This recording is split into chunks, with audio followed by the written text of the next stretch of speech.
We are very happy that we are where we are. There's no coup. No one is planning any coup here. And no government must speak. Yes, here we are. Welcome and greetings all of you, my dear lovely family, friends, fellow Africans. Is the secret military coup being plotted to remove President Ramaphosa of South Africa? Who is behind this? Is it a faction within ANC? Or disgruntled generals? Or foreign agencies?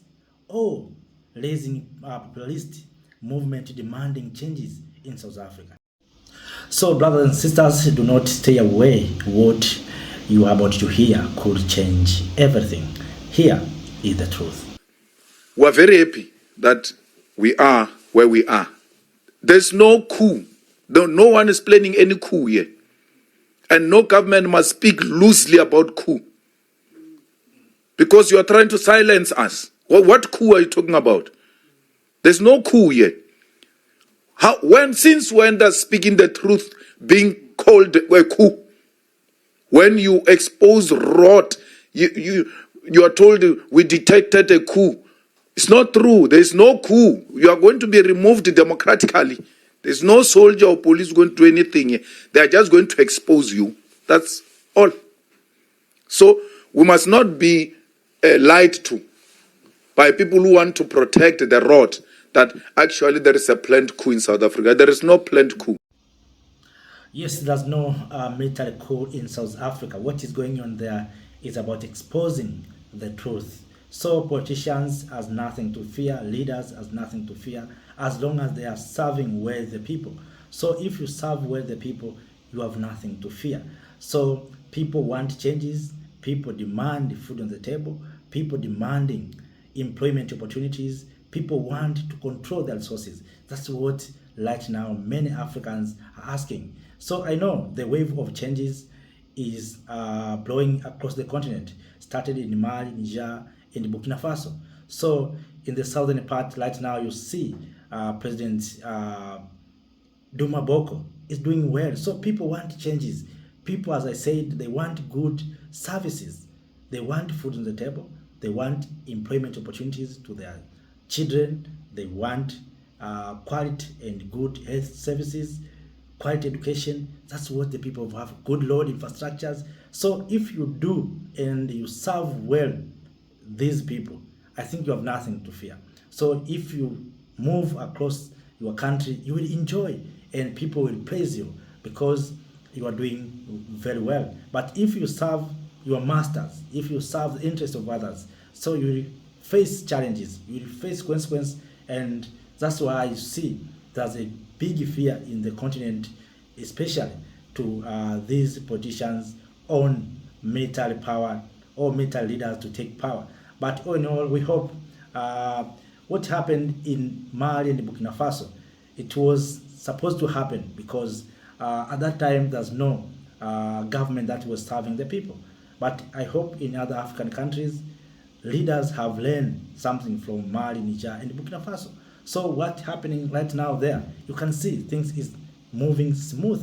So we hope in South Africa, President Ramaphosa with his team will serve well the people, will improve infrastructures, will give the land to the people. You know, something that is hot in South Africa right now is the issue of the land, that people demand land. So you are telling people you have to hire yourself, you have to create job. How can you create job if you don't own the land? You are talking about feeding yourself. How can you feed yourself if you have no land for cultivation, for growing crops, for growing food? So I think President Ramaphosa and his team will do well. So Malema has explained very well. I think the doubt is now clear. No military coup. It's about exposing the truth. You know, Malema is straight, and Malema is working very closely to all revolutionaries here in the continent of Africa, starting with Professor Pierre Lumumba, Mama Alikana. You saw our Pan-Africanist brother, Ifatunde, and of course, Captain Ibrahim Traore and Assimi Goïta. as well as Abdulrahman Chan. So maybe the support of Julius Malema to these revolutionary leaders, especially soldiers in Mali, Niger, and Burkina Faso, maybe has lessened fear among politicians and people in South Africa that maybe Malema will work with Traore and Assimi Goïta or Abdulrahman Chan to conduct military coup in South Africa. Of course, I've been saying the system that are in place will not allow Malema to be a president. I've been saying this many times. And this may be planned to say there's a planning military coup, maybe to arrest someone. You know, these politicians, they are working with the system.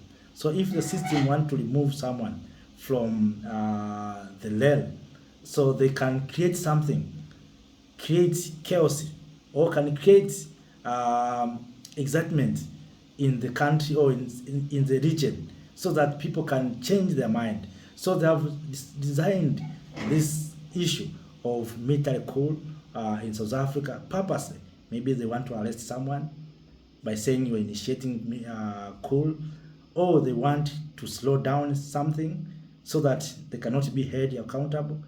That's how the system is learning. But for Malema, we know that Malema to go to the White House or to the Union building, the State House of South Africa, is a difficult thing. Why? Because the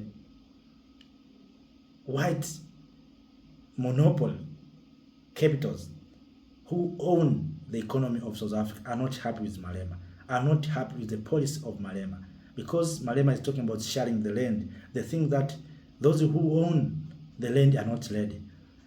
Malema is talking about nationalization of banks. They think that those who own the bank are not ready. So they will try to do everything to make sure that Malema is not going to become a president, because they fear his policy. And Malema is talking straight about against exploitation. So, and that's why he is supporting Traore. So there's a big fear that if Malema can become a president, he can nationalize many things. Mines can be taken, land can be taken, and all of us, we have witnessed what happened when President Ramaphosa met President Trump in White House. What happened there? The big discussion was Malema. This Malema said this, do this, and concluded with why Malema is not arrested. So you can see, but all in all, family, if South Africans want changes, want new leadership style, they have to support Malema and to bring Malema opportunity to save them. Maybe even for 5 years, it is enough. Then they can vote him out. But because of the system, as I said many times, the system is corrupt. The system don't want Malema. The people want Malema, we know. Majority want Malema. But the system does not want Malema. Why? Malema is his policy, or the EFF policy, is against the system policy. So let us wait and see what will happen. But all in all, Malema has explained very well on this matter, the matter of coal, that there's no military coal, there's no secret planning and military coal in South Africa. It's just politicians trying to spread this information for them to avoid being held accountable. So brothers and sisters, if you have something to share with us, please do so through the comment section. And if you have already subscribed and joined this family of Making Africa Great, please like this video and share this message to other Africans here in the continent and to those who are in the diaspora. After that, my dear lovely family, have no more to say, more than saying stay in power. See you in the next video. Thank you. Thank you, Africa.